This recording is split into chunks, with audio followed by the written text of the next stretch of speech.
19 एक समांतर श्रेणी का पीवा पद 1/q और क्यूवा पद 1/p है, तो सिद्ध कीजिए कि श्रेणी का pqवें पद का मान 1 है। तो इसको बनाने के लिए हम सबसे पहले मान लेंगे कि मान लीजिए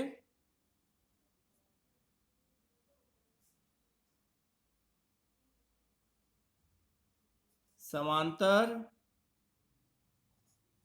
श्रेणी का प्रथम पद,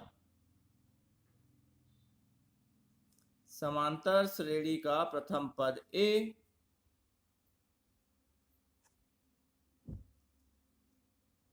सार्वंतर D है।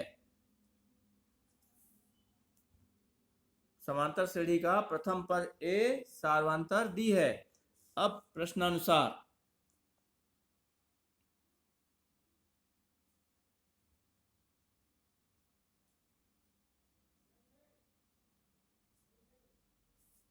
प्रश्नानुसार सबसे पहला क्या बोल रहा है, समांतर श्रेणी का पीवा पद 1/q है। तो यहां पर हम लिखेंगे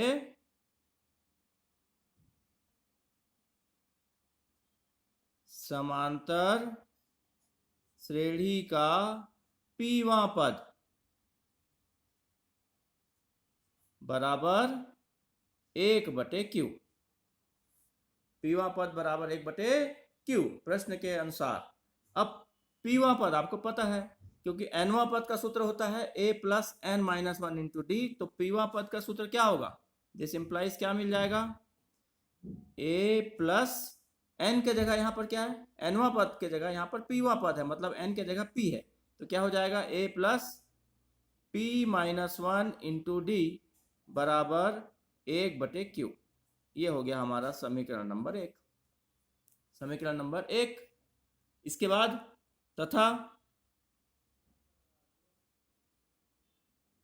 समांतर श्रेणी का क्यूवा पद 1/p है, अर्थात क्या लिखेंगे हम, समांतर श्रेणी का क्यूवा पद बराबर 1/p।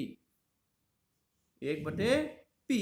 अब फिर से पीवा पद a + p-1 इंटू डी आया था, तो क्यूवा पद क्या आएगा, बहुत आसानी से निकाल सकते हो।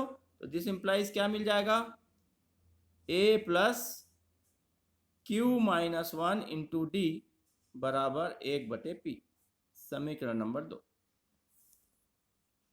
अब ये दो चरों का दो रैखिक समीकरण हमें प्राप्त हो गया। समीकरण 1 भी दो चरों का रैखिक समीकरण है, समीकरण 2 भी दो चरों का रैखिक समीकरण है। तो हम इसको क्या कर सकते हैं, फिर से वही विलोपन विधि के द्वारा हल करेंगे। तो समीकरण 1 से समीकरण 2 को घटाने पर, तो अब यहाँ पर क्या लिखेंगे, क्योंकि हमको देखो a का मान और d का मान प्राप्त करना है, तभी हम pq पद ज्ञात कर सकते हैं। तो हम a और d का मान कैसे प्राप्त करेंगे, विलोपन विधि से। तो क्या करेंगे, हम यहाँ पर बना चुके हम पहले भी, समीकरण 1 से समीकरण 2 को घटाने पर,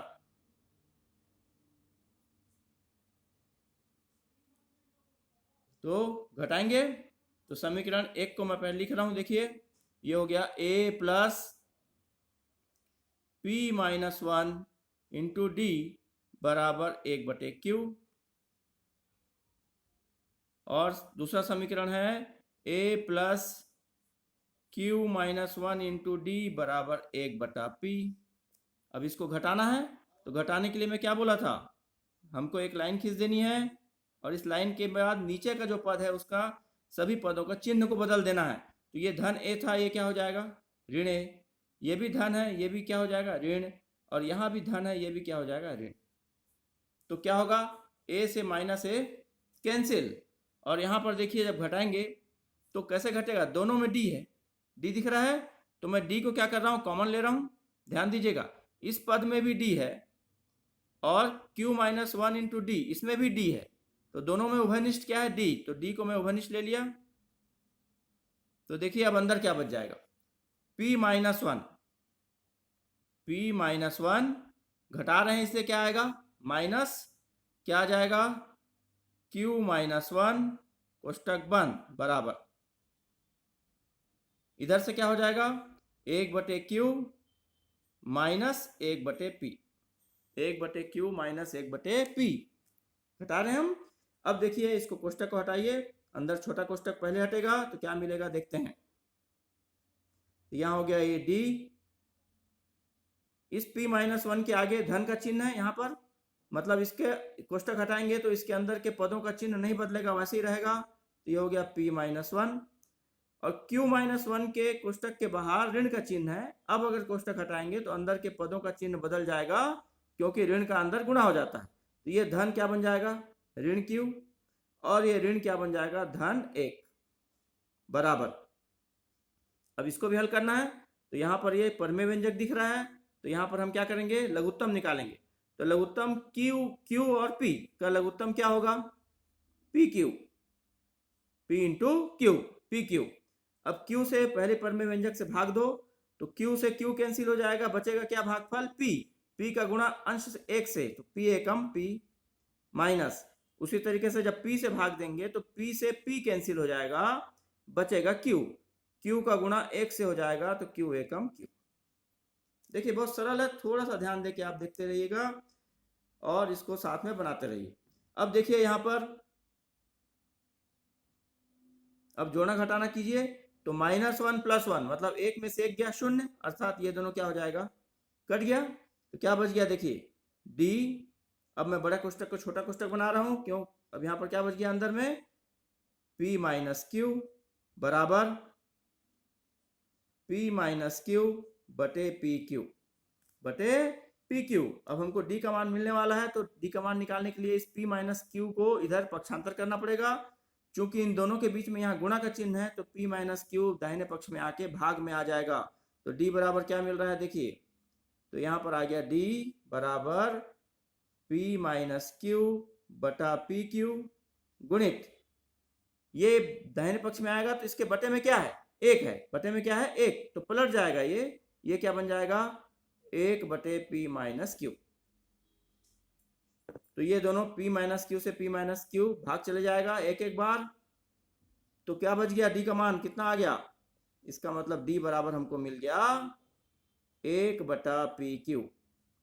d बराबर क्या मिल गया, 1/pq। अब हमको इसको कहाँ रखना है, समीकरण नंबर 1 में, d का मान समीकरण नंबर 1 में रखने पर, तो यहाँ पर क्या लिखेंगे, इसके बाद d का मान समीकरण 1 में रखने पर, तो समीकरण 1 पहले मैं लिख रहा हूं, समीकरण 1 है a plus p minus 1 into d बराबर 1/q। अब यहाँ पर d के जगह हमको क्या रख देना है, 1/pq, तो a का मान हमको मिल जाएगा। तो यहाँ पर देखते हैं हम रख के, a plus p minus 1 into d के जगह आ गया 1/pq बराबर 1/q, बराबर क्या आ गया, 1/q। अब इसको पक्षांतर कर लो, तो a बराबर क्या हो गया, 1/q, और ये धन का चिन्ह है, इधर आके ऋण हो गया, ऋण p माइनस 1 एकम p माइनस 1 बटे pq, बटे क्या आ गया, pq। अब देखिए यहाँ पर फिर से a का मान निकालने के लिए हमको क्या करना पड़ेगा, लघुत्तम लेना पड़ेगा, क्योंकि ये परमेय व्यंजक है। परमेय व्यंजक को जोड़ने घटाने के लिए हर का लघुत्तम लेना पड़ता है। तो यहाँ पर हर का लघुत्तम, यहाँ q है और यहाँ pq है, तो इसका लघुत्तम क्या आएगा, pq ही आएगा, क्या आएगा, pq।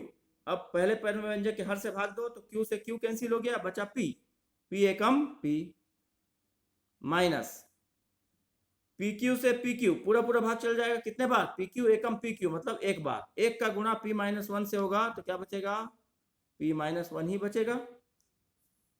अब कोष्टक हटाएंगे तो a बराबर क्या मिल रहा है देखिए हमको, p और कोष्टक के बाहर ऋण है, मतलब अंदर का चिन्ह बदल जाएगा, तो क्या हो गया, ऋण p धन 1/pq। तो यहां से देखिए धन p और ऋण p कैंसिल हो गया, तो a का मान भी हमको क्या मिला, 1/pq, 1/pq। तो देखिए अब हमको a का मान भी मिल चुका और d का मान भी मिल चुका। अब हमको प्रश्न के हिसाब से श्रेणी का पी क्यूवां पद निकालना है। तो देखिए आप लोग नीचे से लिखिएगा, इसी के आगे नीचे लिखिएगा या पन्ना को पलट के लिखिएगा। मैं इधर साइड में बना रहा हूं ताकि आपका एक ही पेज में पूरा सवाल आ जाए। तो आप लोग इसके बाद इस चीज को नोट करेंगे।